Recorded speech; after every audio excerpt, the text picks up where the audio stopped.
प्रश्न है हमारे पास, त्रिभुज के 3 कोणों में से एक कोण सबसे बड़े कोण का 1/3 है और दूसरा कोण सबसे बड़े कोण का 2/3 है, तो सबसे बड़ा कोण क्या होगा? ये आपके ऑप्शंस। अभी इसे कैसे हल करेंगे तो आइए समझते हैं।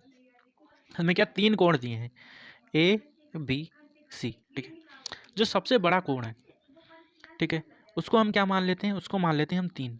क्यों? क्योंकि दोनों के बट्टों में 3 है, ठीक है। 3 मानेंगे या फिर ऐसी संख्या मानेंगे जो 3 से कहीं ना कहीं डिवाइड हो जाए, क्योंकि हमें यानी कि नीचे की संख्या हटानी है और जो डिजिट हैं वो संख्याओं में लेके आनी है, ठीक है। तो सबसे बड़े जो कोण है उसको मान लिया हमने 3। अभी प्रश्न में कहा है जो पहला कोण है वो सबसे बड़े कोण के 1/3 है। अगर सबसे बड़ा कोण हमने 3 माना तो उसका क्या 1/3 कितना हो जाएगा?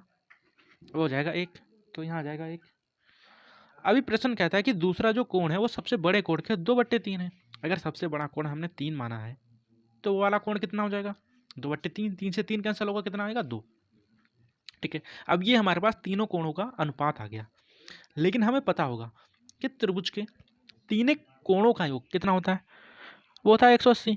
ये तो भाई सिंपल सी बात है, ये क्लास 4, 5, 6 छोटी से छोटी क्लास में भी बताया जाता है। तो तीनों कोणों का योग 180 है और तीनों कोणों का अनुपात हमारे पास दिया है। तो अगर हम इनको प्लस करें तो कितना आएगा? 6। और इसकी वैल्यू हमें 180 दे रखी है, तो यहाँ से हम एक की वैल्यू निकालेंगे तो कितनी हो जाएगी? 6 कम 6, 6 दूनी 12, 6 3 18, 30। हमसे क्या पूछा है? सबसे बड़ा कोण पूछा है और वो हमने क्या माना था? वो तो ये रहा 3। जब एक की वैल्यू 30 है तो 3 की वैल्यू कितनी हो जाएगी? 3 3 9, 90। और वही हमारा आंसर होगा, ऑप्शन नंबर सेकंड 2। ठीक है, समझ में आया? धन्यवाद।